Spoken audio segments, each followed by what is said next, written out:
Hello everyone, welcome back to Chiki Today. This is Sia Verma and I hope you all are doing very well. So आज हमें cover करना है session number 36 जिसमें हम target करने वाले हैं एसएससी सीएचएसएल की vocab. फाइन. टोटल 10 वर्ड्स को हम यहाँ पर डिस्कस करेंगे. इनके एंटोनिम और सिनोनिम के साथ टारगेट है विद इन 15 मिनट्स में 50 वर्ड्स कंप्लीट करना. फाइन. इससे पहले भी हमने टोटल 35 सेशन ऑलरेडी कवर कर लिए जिसमें हमने केवल एसएससी की वोकैब को ही डिस्कस किया है. तो जो लोग भी एसएससी के लिए प्रिपेयर कर रहे हैं आपके फ्रेंड सर्किल में ये वीडियोस को शेयर करना मत भूलिएगा और प्लीज इनका रिवीजन भी करते रहिएगा वरना कोई फायदा नहीं है आगे बढ़ते रहने का. लास्ट ये जो 35 सेशन में हमने वोकैब करी इनका रिवीजन मैंडेटरी है, मस्ट है, करना जरूरी है. स्टार्ट करते हैं फिर हम हमारा session. And the first one is So the first one is which of the following best defines the word notorious? So notorious का exactly meaning क्या है? Notorious. So यहाँ पे notorious stand करता है famous के लिए लेकिन negative way. So negative way में famous यानी बदनाम.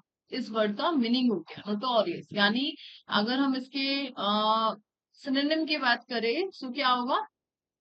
Unknown, infamous, infamous. Infamous is the answer. यानी बदनाम, जो किसी चीज के लिए इनफेमस है, बदनाम है. डिसरेप्यूटेबल हो जाएगा एक, डिसरेप्यूटेबल. ठीक है. फेमस यहाँ पे पॉजिटिव के लिए स्टैंड कर रहा है जबकि इनफेमस यहाँ पे बदनाम के लिए स्टैंड कर रहा है. राइट. कुख्यात जिसे हम बोलते हैं. एंटेनम फेमस हो जाएगा, रिस्पेक्टफुल हो जाएगा. So the city is notorious for its high crime rate. So just like Mumbai, Delhi, वो फेमस है अपने हाई क्राइम रेट के लिए and UP as well. So UP के लिए हम ये वर्ड यूज कर सकते हैं notorious state. So the synonym is infamous, disreputable, scandalous, ill fame, renown. Renown यानी नेगेटिव वे की बात हो रही है, रिनोन है नेगेटिव वे में. तो ये सारे वर्ड्स हो जाएंगे इसके सिनोनिम. जबकि यहाँ पे जो एंटोनिम रहेगा वो अननोन है, ऑब्सक्योर है, अनोनिमस है, रेप्यूटेबल है, एस्टीम्ड है. एस्टीम्ड यानी honourable, respectful, famous for a positive purpose. Fine. So the meaning of notorious here is infamous. Unknown नहीं होगा, अनोनिमस भी नहीं होगा, रेप्यूटेबल भी नहीं. So let's move to the next one. So the next is which of the following best defines the word callous? So callous यहाँ पे stand कर रहा है. काफी जो लोग हार्टलेस होते हैं, हार्टलेस के लिए स्टैंड कर रहा है यहाँ पे. So the answer is heartless. Compassionate नहीं होगा, सेंसिटिव नहीं होगा, केयरिंग नहीं होगा. जो किसी चीज की केयर नहीं करते, हार्टलेस होते हैं, क्रूर होते हैं, क्रूअल. क्रूअल भी हम बोल सकते हैं, क्रूअल. तो ये इस वर्ड का मीनिंग है callus. So his callus attitude towards the homeless was shocking. तो उसका जो हार्टलेस एटीट्यूड था टुवर्ड्स द होमलेस कैसा था? Shocking. Just like this picture, callus behaviour. So the synonym is heartless हो जाएगा, अनफीलिंग, इमोशनलेस. इमोशनलेस भी हम बोल सकते हैं, emotionless, indifferent, insensitive. Antonym compassionate, दया है जिसके लिए, sensitive, caring, kind, sympathetic. Fine. So the meaning of callous here is heartless. Let's move to the next one. So here the next is which of the following best defines the word bristle? So the bristle is here, bristle. Bristle का मतलब होता है rise, stand होना, straight, straighten, ortho, rise. So she could feel herself bristle at his rude comments. So अपने आप को काफी bristle पाया उसने खुद के his rude comments. So rise इसका आंसर होगा यहाँ पर stand up, stiffen, ये सारे word. React. So these all are the synonyms. ये सारे इसके synonym हो जाएंगे bristle वर्ड के. रिएक्ट करना, स्टैंड अप होना, राइज होना. जबकि एंटोनिम क्या होंगे? किसी चीज पे रिएक्ट नहीं होना यानी रिलैक्स रहना, काम रहना, नो रिस्पॉन्स. जबकि रिस्पॉन्स देना is synonym. So response, bristle. ठीक है. ब्रिसल यानी रिस्पॉन्स देना. जस्ट लाइक ये स्टैंड अप हो गए, एक ये पोजिशन बता रहा है. ब्रिसल, और एक हो जाएगा रिएक्ट करने का sense. So the meaning of bristle here is Stephen, rise, stand up, react. के एंटोनिम रिलैक्स, काम, soften, yield, side. Fine. So the meaning of bristle is react, to react, stand up, rise. So the next one is which of the following best defines the word swerve? So swerve यहाँ पे stand कर रहा है weed के लिए, turn के लिए, deviate के लिए, है ना? तो deviate इसका एक synonym हो जाएगा, deviate होना अपने path से। So weed, turn, curve, zigzag, ये सारे इस word के क्या रहेंगे? Synonyms रहेंगे। Fine, antonym कोई सा ही नहीं है। The car had to swerve to avoid hitting the deer. तो deer को हिट करने से बचने के लिए, अवॉइड करने के लिए कार को मुड़ना पड़ेगा, टर्न होना पड़ेगा, स्वर्व होना पड़ेगा। तो द सिनोनिम वीर हो गया, टर्न हो गया, कर्व हो गया, जिगजैग हो गया। जबकि antonym straight, straighten, steady, adhere, maintain, ठीक है, फिक्स पोजीशन में रहे, फिक्स्ड भी बोल सकते हैं, फिक्स। जबकि इसमें क्या हो रहा है? Flexible. So the next one is which of the following best define the word lurch? तो बॉल क्या करती है?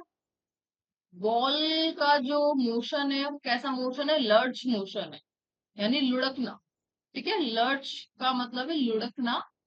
So the ship gave a sudden lurch in the stormy sea. तो stormy sea में अचानक से उसने झटका दिया, लुढ़क, तब झटका भी हम बोलते हैं, झटका दिया। ठीक है, लर्च यानी झटका।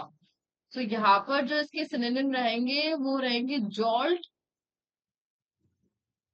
Stagger, reel, vowel. ये सारे वर्ड्स ही बता रहे हैं एक अनएक्सपेक्टेड मूवमेंट को, यानी अनएक्सपेक्टेड मूवमेंट के लिए इस वर्ड को यूज किया जाएगा। ठीक है, लुढ़कना, झटका देना ज्यादा सही वर्ड है मेरी हिंदी में, झटका। Fine. So jolt, stagger, reel, wobble के एंटोनिम क्या रहेंगे? Stabilise, steady, balance, poise, halt, stop, stable. ठीक है, ये सारे इसके एंटोनिम, यानी फिक्स पोजिशन में होना एंटोनिम। जबकि जॉल्ट, स्टैगर, फ्लेक्सिबल, अगेन हम यहाँ पर वर्ड यूज कर सकते हैं, reel, vowel. Fine. So the next one is which of the following best define the word reminiscent? So reminiscent का exactly meaning क्या है? Reminiscent यानी nostalgia, किसी चीज को देखकर पुरानी यादें याद आना, उसके लिए हम इस वर्ड को यूज करते हैं, reminiscent. The scent of the pine trees was reminiscent of his childhood summer. तो उसकी childhood summer के लिए जो पाइन ट्री की स्मेल थी वो उसकी reminiscent थी, नॉस्टैल्जिया थी। सो इसके जो सिनोनिम रहेंगे एवोकेटिव, रिमाइंडफुल, सजेस्टिव, रिडोलेंट। ये सारे वर्ड ही बता रहे बचपन की जो भी यादें है उसके लिए एवोकेटिव, रिमाइंडफुल, सजेस्टिव, रिडोलेंट। जबकि एंटोनिम क्या रहेंगे? Forgetful, oblivious, unmindful, unaware, indifferent. कि किसी चीज को देखकर अवेयर हो जाना, पुरानी मेमोरीज को लेकर, उस वर्ड के लिए, उसके लिए हम यूज करेंगे reminiscent. Let's move to the next one. So which of the following best define the word austere? तो ऑस्टियर का मतलब स्ट्रिक्ट के लिए यहाँ पर वर्ड यूज होता है, स्ट्रिक्ट। तो स्कूल में टीचर्स होती है स्ट्रिक्ट, तो austere teacher, austere teacher. So the monk lived an austere life of simplicity and self-denial. So strict, severe, stern, strict, plain, ये सारे ही वर्ड austere के सिनोनिम में। हार्ड होना, जबकि एंटोनिम soften होगा, सिवियर, स्ट्रिक्ट, प्लेन, ये तो हो गए सिनोनिम। जबकि lavish, fancy, ornate, intelligent, luxurious, ठीक है, ऑर्नामेंटल, जो भी ज्यादा लग्जीरियस वाली फीलिंग है वो एंटोनिम हो जाएगा ऑस्टियर का। जबकि सिंप्लिसिटी, स्ट्रिक्टनेस, वो हो जाएगा इसका synonym, austere. So the next one is which of the following best defines the word सकम? सकम का मतलब होता है एट लास्ट, मूवमेंट में जाकर गिव अप कर देना। सो गिव अप उसका मतलब होता है गिव अप करना, सकम। yielded, surrendered, submitted, and the last is capitulated. So ये सारे वर्ड दिखा रहे सरेंडर करने को, गिव अप करने को। तो सिनोनिम हो जाएगा इसका कैपिचुलेटेड, सबमिटेड। जबकि एंटोनिम यानी परसिस्टेंट रहना, डिटरमाइंड रहना, लास्ट तक, resisted, withstood, conquered, overcame, defeated. ठीक है, ये सारे वर्ड हो जाएंगे इसके antonym. After a long battle with illness he succumbed to the disease. तो काफी लंबे टाइम तक इलनेस को झेलने के बाद उसने एट लास्ट डिजीज के सामने आत्मसमर्पण कर दिया।